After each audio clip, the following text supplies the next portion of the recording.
Mari kita berdoa untuk pembacaan dan pemberitaan firman Tuhan. Kita berdoa. Tuhan, Kau Allah yang Maha Kuasa, dan nyata kuasa-Mu menjadi bagian hidup kami umat manusia lewat peristiwa kebangkitan Yesus. Dan saat ini kami akan membaca Alkitab dan merenungkan firman. Kami percaya kuasa Tuhan lah yang akan menuntun kami semua, supaya kami boleh membaca dengan baik, boleh merenungkan dan memiliki firman yang benar untuk menjadi bagian dalam perjalanan kehidupan kami sebagai orang-orang yang benar dan orang-orang yang dipakai Tuhan untuk memenangkan dunia ini. Untuk itu kuasai kami dengan kuasa Roh Kudus, dan Tuhan berfirman kepada kami semua, karena kami sudah siap menerima firman-Mu di dalam nama Tuhan Yesus yang telah bangkit dan menang. Amin. Saudara-saudara yang dikasihi, yang diberkati Tuhan, bagian pembacaan kita di hari Paskah yang kedua terdapat di dalam Wahyu 21 ayat 4 dan ayat 5.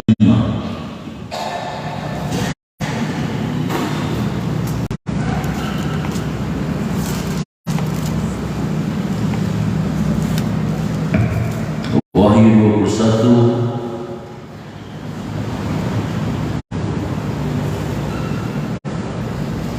ayat 4 dan ayat 5 yang berkata demikian. Dan Ia akan menghapus segala air mata dari mata mereka, dan maut tidak akan ada lagi. Tidak akan ada lagi perkabungan atau rata tangis atau duka cita, sebab segala sesuatu yang lama itu telah berlalu. Ia yang duduk di atas tahta itu berkata, "Lihatlah, aku menjadikan segala sesuatu baru." Dan firman-Nya, "Tuliskanlah, karena segala perkataan ini adalah tepat dan benar." Sejahtera bagi kita sekalian, shalom. Hati-hati. Saudara yang dikasihi dalam Tuhan,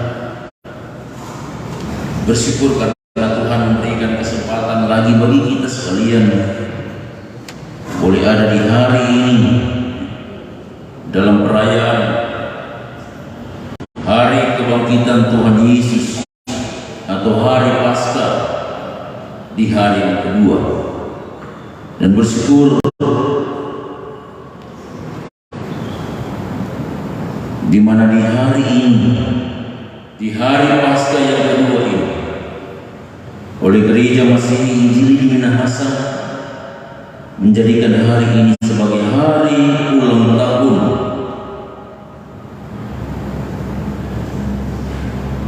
Persekutuan Pelayanan Pemuda Gemih.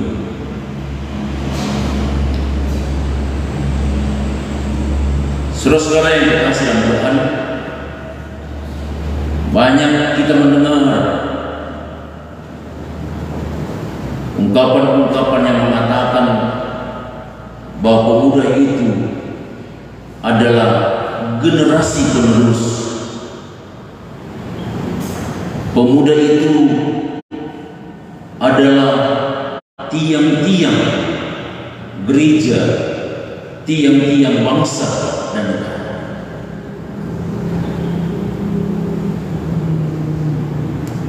Itu berarti bahwa baik gereja maupun suatu bangsa itu akan tetap ada ketika pemuda-pemuda gereja dan pemuda-pemuda yang ada di suatu bangsa itu betul-betul terus dipersiapkan untuk supaya gereja itu ada dan gereja itu akan tetap berkarya, agar supaya bangsa itu tetap ada dan bangsa itu akan tetap berkarya.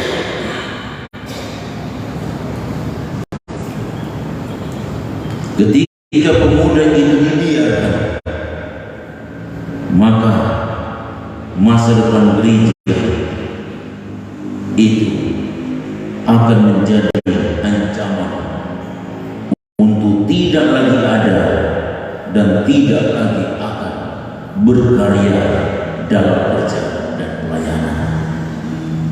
Begitupun juga di satu bangsa, jika pemuda-pemudi itu dibiarkan, maka masa depan bangsa itu akan terancam.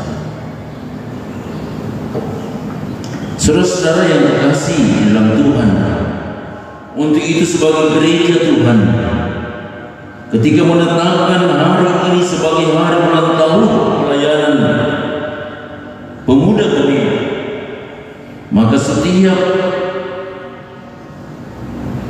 perayaan hari Paskah kedua, di mana pemuda-pemuda itu mengungkapkan iman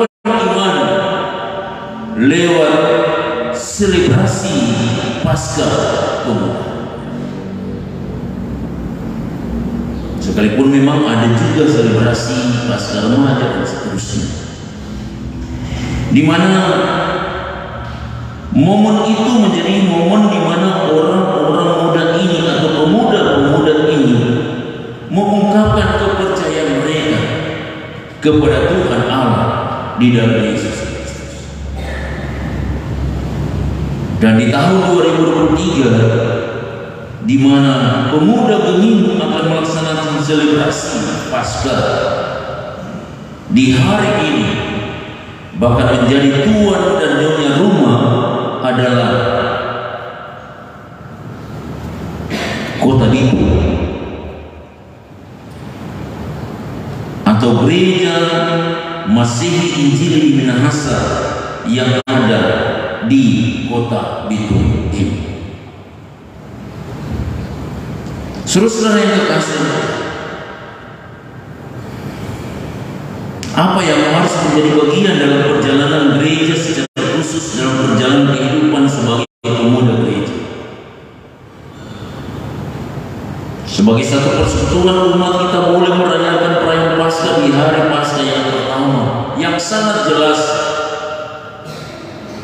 di mana Paskah itu menunjuk pada suatu kemenangan dari dosa.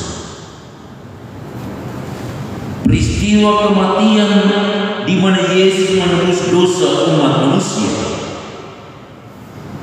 dan peristiwa kebangkitan di mana umat manusia yang telah ditebus dari dosa mendapat jaminan suatu kebangkitan dan suatu kehidupan kekal abadi. Suatu yang menjadi polemik dalam kehidupan jemaat mula-mula, bagaimana mereka yang telah mati ketika Tuhan datang untuk kedua kali?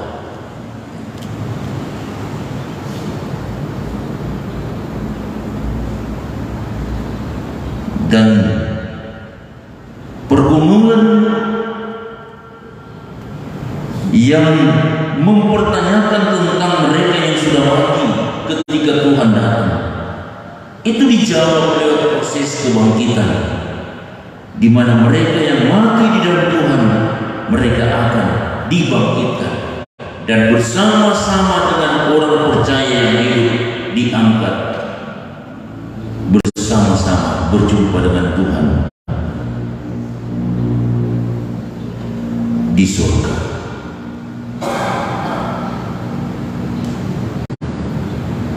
Untuk itu maka peristiwa kebangkitan merupakan suatu peristiwa yang sangat penting dalam kehidupan umat manusia, orang percaya. Bahkan di dalam pembacaan lewat kitab Keluaran, ketika masyarakat atau bangsa Israel yang ada di Mesir, mereka boleh melewati kesengsaraan di Mesir, dan yang terakhir suatu peristiwa di mana Tuhan Allah memperlakukan tulah yang ke-10 untuk menjadi bagian kehidupan seluruh umat manusia di Mesir. Maka bangsa Israel, mereka tidak mengalami peristiwa tulah yang ke-10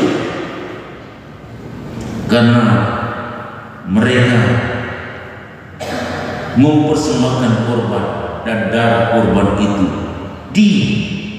dipercikan di pintu-pintu rumah bangsa Israel. Itulah pasca perjanjian lama, di mana bangsa Israel dapat melewati suatu peristiwa tulah yang ke-10. Saudara-saudara yang dikasihi Tuhan, itu sebabnya maka peristiwa Paskah dijadikan sebagai awal dari suatu kehidupan yang baru. Sebagaimana firman Tuhan di dalam kitab Keluaran mengatakan bahwa di situlah kamu akan memulai suatu kehidupan yang baru. Paskah selalu dilambangkan dengan telur. Itu menuju pada suatu kehidupan yang baru. Tetapi juga ada kalanya dilambangkan dengan kelinci.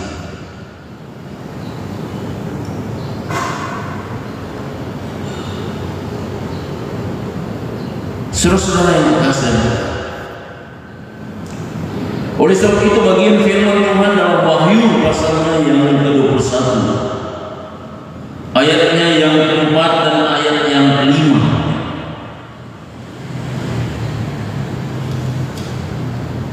Wahyu menjelaskan tentang bagaimana suatu kehidupan yang akan terjadi ke depan. Suatu peristiwa yang akan terjadi ketika Tuhan Allah datang untuk kedua kali. Tetapi juga bagian firman ini menunjuk pada suatu kehidupan umat manusia yang ada dalam suatu realita hidup dahulu, sekarang, dan akan datang, di mana sangat jelas dikatakan oleh pewahyu, dan ia akan menghapus segala air mata dari mata mereka, dan maut tidak akan ada lagi, tidak akan ada lagi perkabungan atau ratap tangis atau duka cita, sebab segala sesuatu yang lama itu telah berlalu. Ini suatu ungkapan dalam penglihatan Yohanes. Dia melihat suatu langit baru dan bumi baru, di mana Allah memerintah sebagai raja, dan di langit baru dan bumi baru, ketika dalam pemerintahan Tuhan Allah, di mana jelas sekali dikatakan bahwa tidak akan ada lagi perkabungan, ratap tangis, duka cita, karena langit baru dan bumi baru itu adalah suatu kehidupan di surga, suatu kehidupan yang menjadi harapan setiap orang, setiap umat yang percaya. Tetapi juga dikatakan dalam ayat 5, ia yang duduk di atas tahta itu berkata, lihatlah, aku menjadikan segala sesuatu baru. Ini juga menunjuk pada suatu kehidupan umat manusia, umat yang percaya, yang mengalami peristiwa kebangkitan Yesus. Itu merupakan peristiwa yang baru yang Tuhan berlakukan bagi umat manusia, di mana umat manusia diberikan jaminan untuk menikmati hidup yang kekal. Untuk itu, maka peristiwa Paskah itu harus menjadi momentum yang sangat penting dalam keberimanan untuk bagaimana kehidupan yang baru yang diberikan oleh Allah di dalam Yesus itu betul-betul akan mewarnai perjalanan kehidupan umat manusia. Perkabungan itu menuju pada dosa.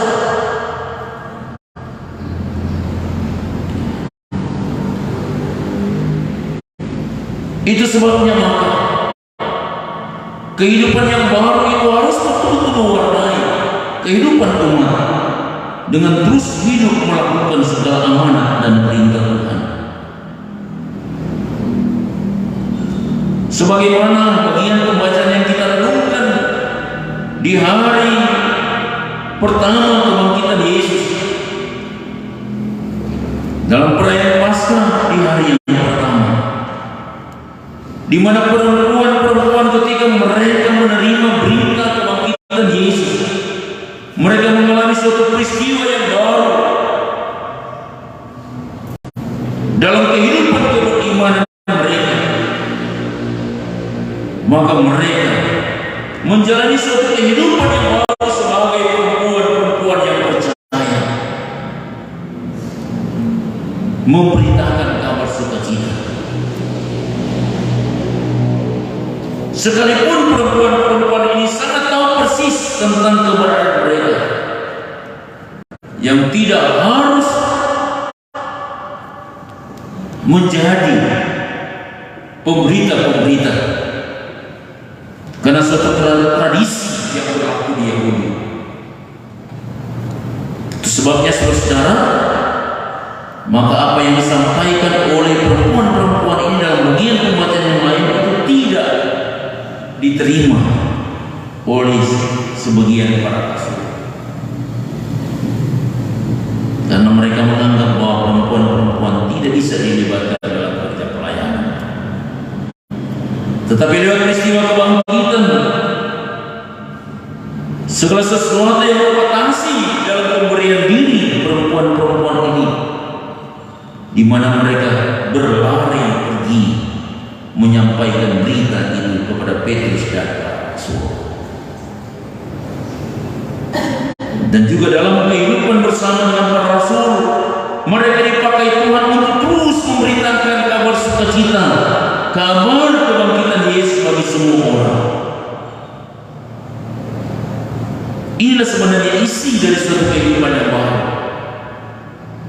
di mana segala sesuatu yang membelenggu untuk hadir sebagai orang-orang yang percaya,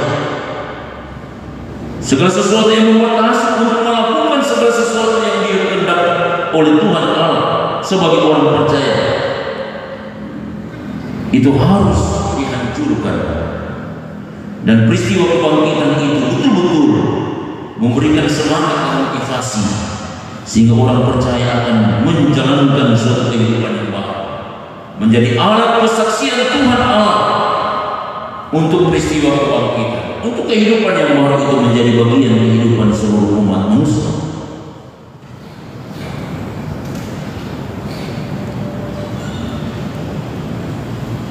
Dan bagian firman ini juga secara khusus memberikan semangat bagi kaum muda di hari ulang tahun pelayanan pemuda Gemini, juga dalam perayaan kebangkitan Yesus, memberikan semangat dan motivasi. Allah di dalam Yesus sudah membangkitkan Yesus sebagai awal kehidupan yang baru, memberikan semangat bagi kaum muda untuk terus berkarya, betul-betul menjadi generasi-generasi yang akan melanjutkan gereja Tuhan Allah dalam masa muda menjadi obor pembangunan. Itu berarti memberi diri untuk betul-betul